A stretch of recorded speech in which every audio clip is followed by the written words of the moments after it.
What is up, you guys? Welcome back to the channel. I found a pretty cool video the other day, so I'll share it with you guys. It's called "The Making of the Marvel Music," and as you can see, it was made with an orchestra, which is really cool. I actually went up and contacted or hit up Kabam Michelle, and he was like, "Yeah, he didn't even know that they used an orchestra," and he had to double check to make sure that this is a real video and it wasn't like some fan made.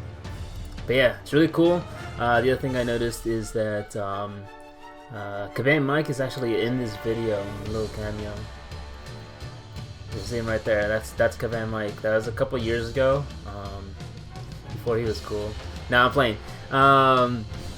But yeah, no, really cool video. I'll leave the link in the description down below. I thought it was a really cool watch. I wish it was longer, but yeah, just pretty nostalgic, even though like we hear it every single day.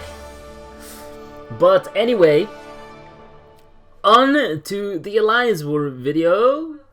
This is a pretty interesting Alliance War. Not my best performance, but we're gonna start up on path 3. We have an Omega Red, and there's some interesting interactions that I kind of don't like. But you'll see. I for a second did contemplate going in with Wasp because Wasp's damage output is actually really nice. I'm not sure how many of you guys have played with the Wasp, but her damage output is really good, even though she has like really low health pool and she doesn't have a whole lot of utility. But yeah, her damage output is nice. But yeah, going into this fight, and I know the timing of the double phase. So yeah, if you check right here, this is some nonsense. Basically, Omega Red goes for a medium, blocks for half a millisecond, and then goes in for another attack. Because I'm so used to the timing, generally for phasing 2 hits at the start of the fight, yeah, it really did catch me off guard because I was like, what the heck just happened, man? Yeah, all of a sudden I was taking a combo to the face, so some nonsense on Kabam's part for coding that. I've never had that happen before. So yeah. Okay. So fights down. Unfortunately, we took 19% health loss. We didn't boost, so it's 19% of unboosted health, which is good. Okay, and then next we are onto this Immortal A-Bomb.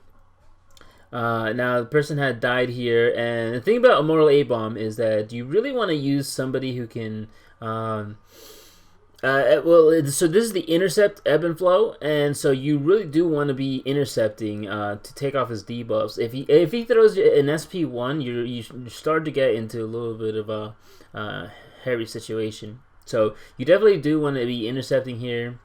I'm gonna be using a maxed or a 30% champion boost because I am also gonna take the Dr. Doom boss as well. Gonna health boost as well. So I should be pretty easy. But yeah, I'm gonna be boosting up all the way just because I am taking the boss too.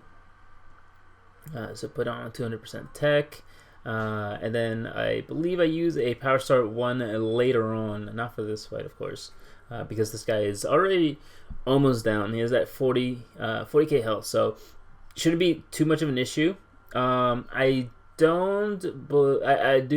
Okay, so because the boss is still up, he's still gonna be a stubborn defender, or the stubborn global still gonna be up. Very often they've been good about taking down stubborn before I take some of my fights in on lane 5, which is actually really nice. All right, so basically I just kind of want to intercept and then land a hit. Phase. I think I go for a special 2, and I don't really know why, because yeah, I didn't really need to.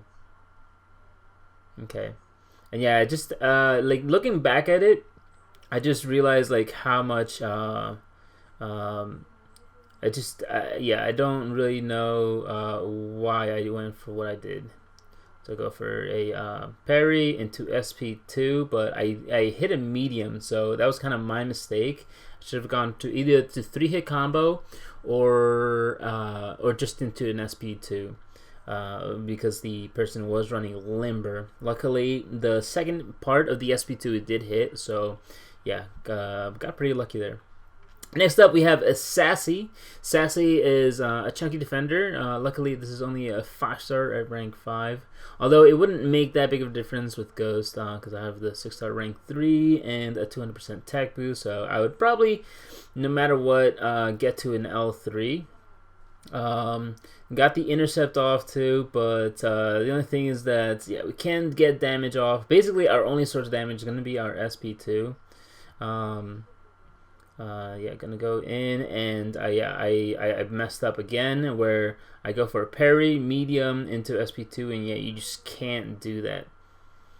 Okay, just gonna want to bait this SP2 out because I'm not entirely sure how Sassy's how his power gain works, because I know when he goes into that Fury mode or whatever, that he gets more power gain, or he gets like a power reserve type. Going for an SP2, he went unstoppable, but luckily for us, our special attacks are unblockable, and he kept blocking, so he took the next couple of hits as well. All right. Now on to an Apocalypse, a mini boss. This is the power, the enhanced special 1 with what's it called? It's the node where basically they get a lot of power gain up until power 1 bar. Power focus 1. It's hurt locker as well, so I can't be. I can throw special 2s back to back, but just gotta watch out for the damage back. Basically, Ghost specials can actually does actually kind of counter the damage back from the hurt locker. You need to have that hood synergy though. It basically lasts just enough time so that you can bypass that damage. Okay. So yeah, this placement was kind of interesting for me because I don't really understand it. Go for an SP2, and this actually gets us straight to an SP3. So we are gonna SP3 immediately. He's down to 40% health. Gonna throw the SP3, and I don't really understand the placement here. If someone can enlighten me why this is a good placement, the enhanced special 1 node, the way it works is. And they've changed that, I believe, a long time ago too.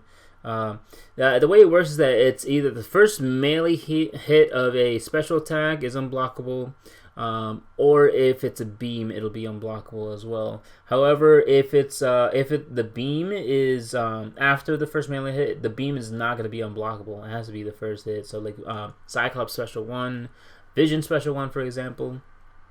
If it's like I used to see Killmonger there all the time, but you can actually block the first 2 hits of Killmonger special 1, where he throws the 2. I don't know if it's like 2 like little daggers or something, and then the final hits of that special 1 is unblockable though. Okay, so fighting a Vision here. People love placing him here because it basically forces you into a situation where you have to deal with the special 3 because of the enhanced power gain. I remember in the old Alliance War where Vision and Doctor Strange were favorites. They were staples of that node. Of Power Star 2 it was, not in the enhanced power gain. But basically, at the very start of the fight, they would start with 2 bars, and Vision would go straight to special 3. And then if it was Doctor Strange, though, it was unblockable special 2, Power Start 2, and then if you didn't know how to evade the special 2, you either got hit by it, or he built up to a special 3 within a couple seconds, which is pretty tough. Okay, and now we're going on to the final boss. Now, as you can see, it's actually still linked by the Stealth Spidey. Usually I don't like to take fights more length than I have to, unless the node is it is negligible. However, we had like an hour left of Alliance War, and I was like, I have to. I believe I had to go to work, so I was like, dude, like I'm just gonna take this. It's unfortunate because it's brute force, and brute force against Doctor Doom, it's a little different because if he throws a special one, he gets his aura, and you don't. If you have buffs and he has his aura up, you don't want to be near him, because if he places a shock on you, then you can get passively stunned. So it can get pretty dangerous. So I've seen people die where they're hitting into his block. They have a buff. The buff gets converted into a shock, and they try to back away while like after hitting into his block.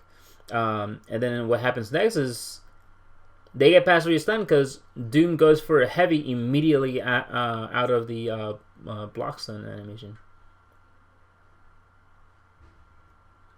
Now I have to, I believe I go for a special 2 here.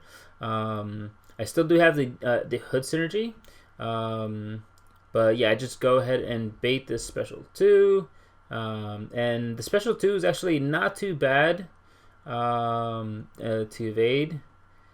Here I made a mistake. Essentially what happened was that 2 mistakes there. So what happened there was that, oh my god, so ugly. So I got pressured by brute force. So he went for a double medium. I didn't expect it. I went for a to punish his because he ended his combo essentially, but I was too slow. I got parried, and then he just threw a heavy attack and knocked me off. And then after that, I was like, okay, I'll just get a special 1 here, just to get brute force off my back. And then what happened next was that he still had his aura up. So because of that, he was unstoppable on the last hit of the special 1. So then he threw another heavy, and then he had a special 2 ready. His aura was still up. Threw a special 2, evaded the first hit. Unfortunately, didn't evade the second hit. I guess my timing was just off. And then yeah, it hit me, and then the last one actually obviously hit me, which yeah, just really unfortunate. And yeah, that was it. Man, yeah, it really sucked. I was like, damn, dude, first death to a Doom boss. Pretty unfortunate. Doom bosses can go either really well or really bad. So. Okay, and here I'm just gonna wait for an intercept into special 2. Now all I just need one hit, and there we go. Doom down. Pretty unfortunate about that death. So that puts me up to 2 deaths for the season. It's what it is, guys. You take some, you take some, and you lose some. But with that, guys, I hope you guys enjoyed, and I'll catch you guys in the next one. Take care.